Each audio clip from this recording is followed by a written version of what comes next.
جی جیسا کہ ہمارا اسپورٹس ویک چل رہا ہے، اسٹوڈنٹ ویک چل رہا ہے، تو آج اردو یونیورسٹی جو کہ بنیادی اردو کی بنا پر ہے، اور ہمارے ساتھ اردو اسٹال کے ڈپارٹمنٹ کے جنرل سیکرٹری محمد عرفان صاحب موجود ہیں۔ ان سے بارے میں ان سے جاننا چاہیں گے کہ اردو کے حوالے سے کچھ بتائیں، اسٹال کے بارے میں بتائیں۔ جیسا کہ آپ کو معلوم ہے کہ اسٹوڈنٹ ویک چل رہا ہے، اس حوالے سے شعبہ اردو کی طرف سے اور خصوصاً اساتذہ کی ہدایات کے مطابق ہم نے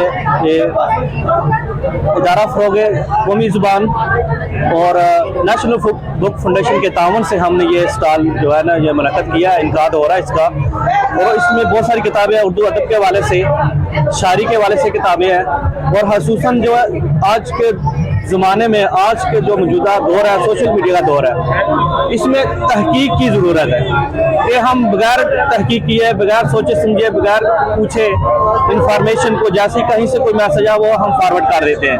تو اس حوالے سے یہ بات کرنا چاہوں گا کہ تحقیق کے حوالے سے بھی کتب رکھی گئی ہیں فروخت کرنے کے لیے، اور اس سے سب سے بڑی بات یہ ہے کہ ہم نے یہ اداروں کے اشتراک سے، تعاون سے 50% ڈسکاؤنٹ کے اوپر یہ فروخت کی جائیں گے، اسٹوڈنٹس کے لیے یہ خصوصی ڈسکاؤنٹ ہے۔ تو یہ سوشل میڈیا کے دور میں تحقیق جو ہے وہ بہت ضروری ہے، اور اس کے بعد کتاب اور استاد کا بڑا آپس میں گہرا تعلق ہے۔ کتاب سے ہم رہنمائی اس وقت لے سکتے ہیں جب تک ہم اپنے اساتذہ کا احترام نہیں کریں گے۔ استاد کا احترام اس کتاب سے جڑا ہوا ہے۔ اگر استاد کا احترام نہیں ہے، بے شک 1000 کتابیں ہوں، کوئی بھی کسی بھی کتاب کی کوئی اہمیت نہیں ہے۔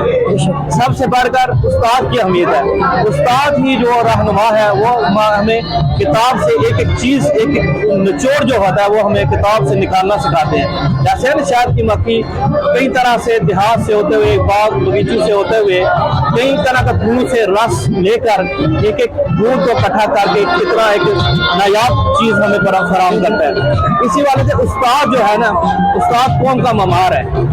قوم کا معمار ہونے کے ناطے سے سب سے پہلے استاد کا احترام ہے، اس کے بعد کتاب تک رسائی ہے۔